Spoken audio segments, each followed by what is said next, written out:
All right, welcome back to Cricket for Americans. Nick here, and I'm bringing you my quick thoughts on the match that just ended between India and South Africa. It ended this morning my time, but I had to run to work.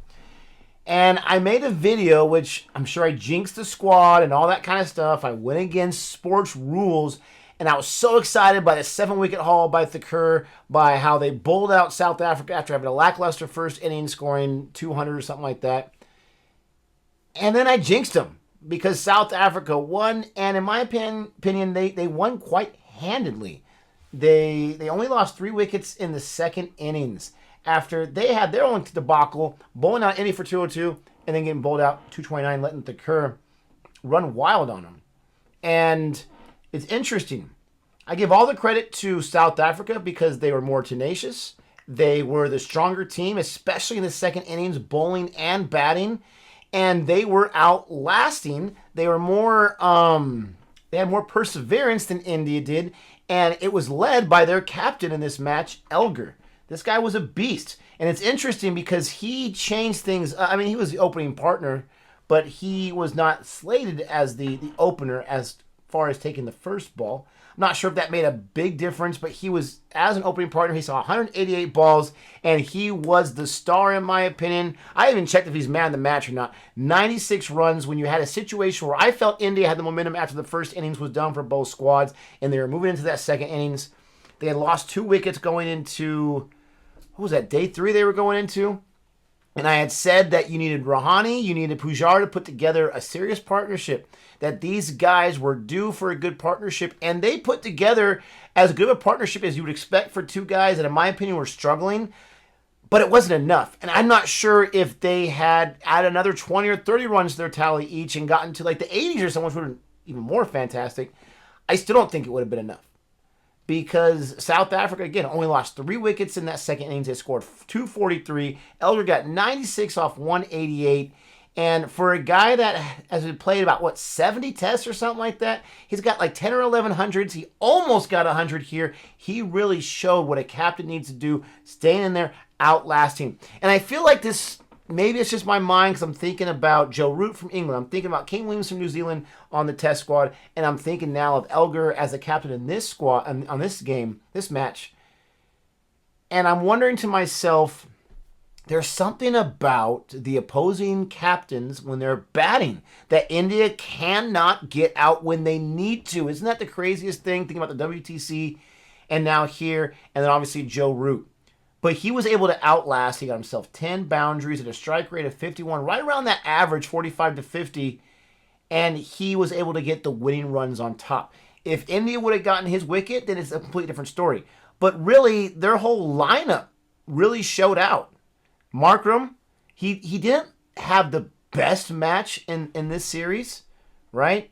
He had his 38 there, and he had 7 in the first innings. So it wasn't his, or 31, 38 total. It wasn't his best, but he gave him 31. Elgar not out 96, and then Peterson went in there for 28, and that, he would have liked to last longer, but it was enough today.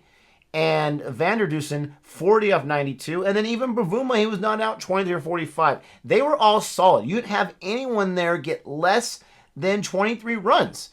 And that's why I feel like South Africa won this match, because they were the stronger squad. They outlasted. And I jinxed India being so excited that they have a bunch of backups and they were able to do what they were able to do. When I mentioned they had a bunch of backups, I had saw in the comment section, they had said, but, South Africa doesn't have a full squad.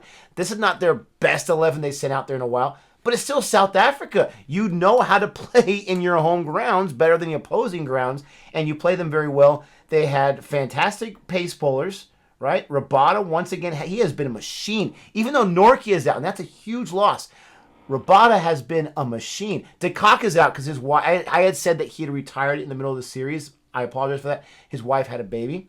They just had that baby, so congratulations to the De Kock family. But you don't have your usual starting wicketkeeper, and you don't have Nortje. But South Africa was able to bounce back after that historic win by India at Centurion, and now they're going into Cape Town, and now it gets interesting. And Elgar mentioned it after the match. He had said, this wasn't the most prettiest thing, but we stuck to the basics. He had mentioned that he doesn't see the bruises yet. This guy got beat up as he lasted, which is another thing I was really impressed with by Elgar. Very impressed with that. He took those lumps. He took those hits. Indy was trying to keep him off the crease there, was trying to switch things up, get some bouncers in there. And he was like Pujara in Australia last year. He was able to withstand those blows and win the match for his team. I really believe that this was all about the second innings here. And again, going back to the bowlers, they had a fantastic second innings because India needed to outlast. They got 266, which was an improvement from their first innings, but they only lasted 60 overs. They lasted fewer overs than they did in the first innings when they scored less runs. They went down so quick. And a big part of that was, I'm going to get to in a second, a weak middle order and a horrible tail end. And in this case, this second innings, not a very good opening partnership. I mean, performance-wise, I'm not going to take Rahul out of there, and Agarwal's a fill-in. I'm not going to take him out. But they just weren't able to produce. But it was these bowlers, okay? No one really had a super low economy day. From South Africa, the lowest was 3.9. From India, I think the lowest was 2.9 by Shardul Thakur, which that's amazing, right? He got himself another wicket, his 8th wicket in the series in the match. 2.9 economy rate, and Shami was at 3.2. Oh, look at Ashwin. My bad. Ashwin is the spin ball. Wow, 2.2. That's so weird. But Bumrah was expensive, and Siraj was very ineffective. He was completely ineffective. But the South African bowlers, Rabada 3 wickets, 3.9. Ngidi 3 wickets. Jansen 3 wickets, 3.9.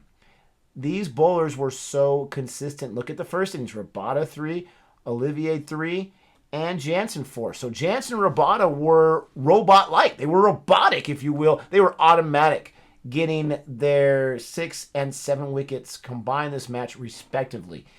And I always feel like I've noticed this in tests. When you have an above-average batting side and you have bowlers that can get people off the crease, can get them uncomfortable and not let them settle in, you're going to have a very good chance of winning that match no matter where you're at. I'm talking about you, Bangladesh. Doesn't matter where you're at. You have a good chance of winning that match. And looking forward to the third match, Cape Town. Indy, you better bring that sandpaper, baby. Just make sure you don't get caught.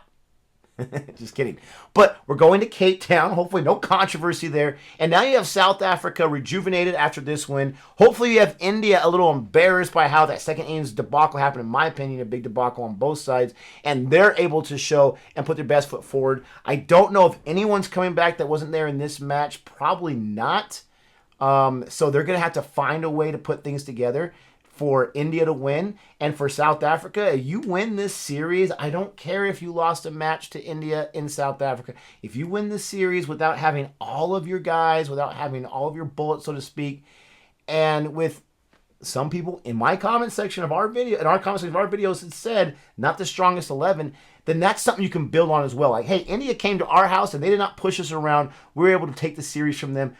A lot is on the line, in my opinion, for that third test. A lot of eyes will be paying attention to that, to maybe that weren't too excited about this series earlier on. Now it's become a very, very exciting series, and I'm excited to find out what happens at Cape Town with these two teams. I think at this point, with India being the visitors and South Africa being where they're at, I feel like it's pretty evenly matched. I would still give the edge to India because I'm a homer that way, but it seems not as lopsided as it should.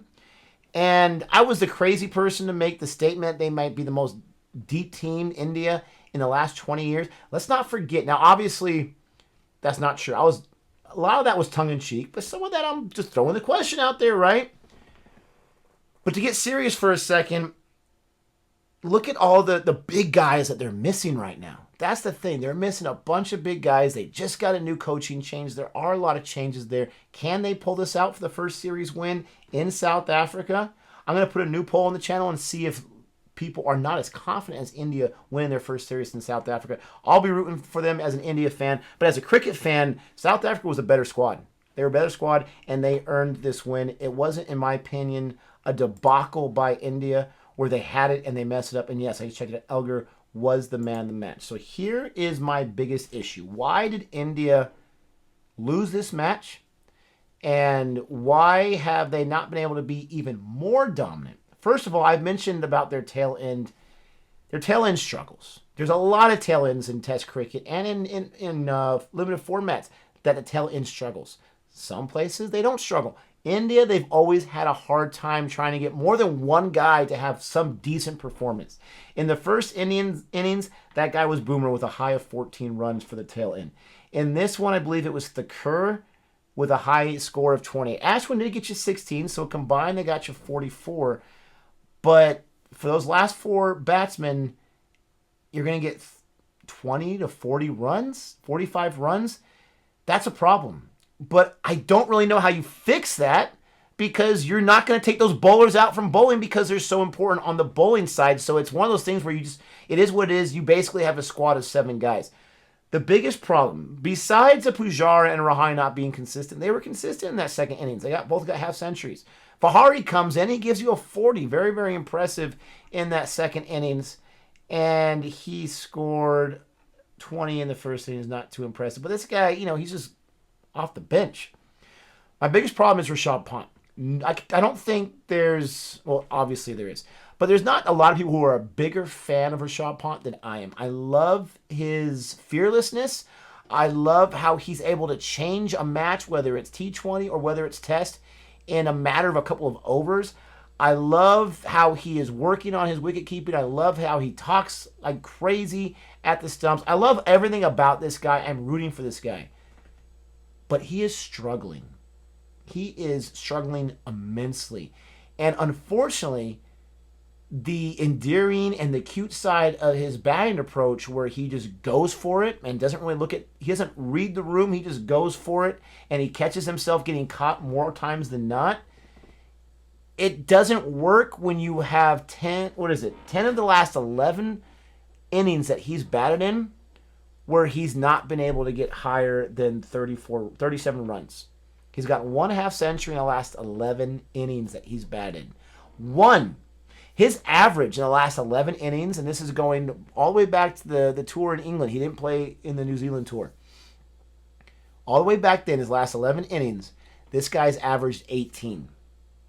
18 and 63 hundredths, almost 19. You take away his half century he had in the 4th Test in London, and you're talking about an average of 15 and a half.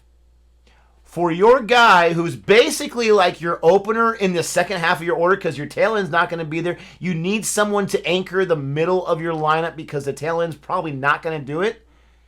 For him to average 18, you're talking about a bowling side who all they have to worry about, because even if he has a partner, all you have to worry about is 1, 2, 3, 4, 5. You get to 5 wickets, and it's a pretty good chance that this match is going to be over in the next 60 runs.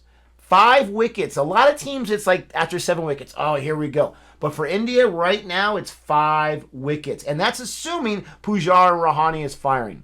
In this second innings, KL Rahul going down for 8 runs, that was killer. Agarwal tried his best, but he still wasn't able to last too much longer. 37 balls, 23 runs. So you don't have an opening partnership. You don't have a tail end that can bat and score runs. And now you don't have your last of the Mohicans, as Gabe likes to say, before the tail end, who can't get you more than 18 on average. And not just that, but he has been dismissed every single one of those last 11 innings. Imagine that. The last 11 innings, not one not out, because he likes to go for it. His strike rate is above average at a 55. The average I saw online is 45-50. But I don't care about a higher strike rate. Last longer, see more balls, put together your innings. It's like he's so impatient, he can't handle it. And that's the biggest problem for India right now. I don't think the answer is to bench him. I don't know if that's the answer, but there's got to be some coaching. Hopefully Dravid can, being Dravid, the wall, hopefully he can instill something in Pant, and Pant can be receptive. It seems like Pant doesn't want to listen to that, and not in like a rebellion way, but that's just not his style. But I think he needs to if he wants to be one of the great Indian wicketkeeper batsmen. And he's got a bunch of guys to look up to. But 11 innings, 11 dismissals, an average of 18, 1.5 century is just not going to get it done. That's my biggest concern. And hopefully he's able to solidify a partnership in the third match. But South Africa fans, congratulations. You got the win. Big win. Evens up the series. And now it's anyone's series in that next match. We'll see what happens. Please let me know what your thoughts are about my thoughts or any additional thoughts you have. Let me know what India needs to do besides what I suggested? What does South Africa need to do? The South Africa fans, teach me about your team. Teach me about who are the guys you're most excited about from their performances in this match. Don't forget to like and subscribe. And until next time, adios.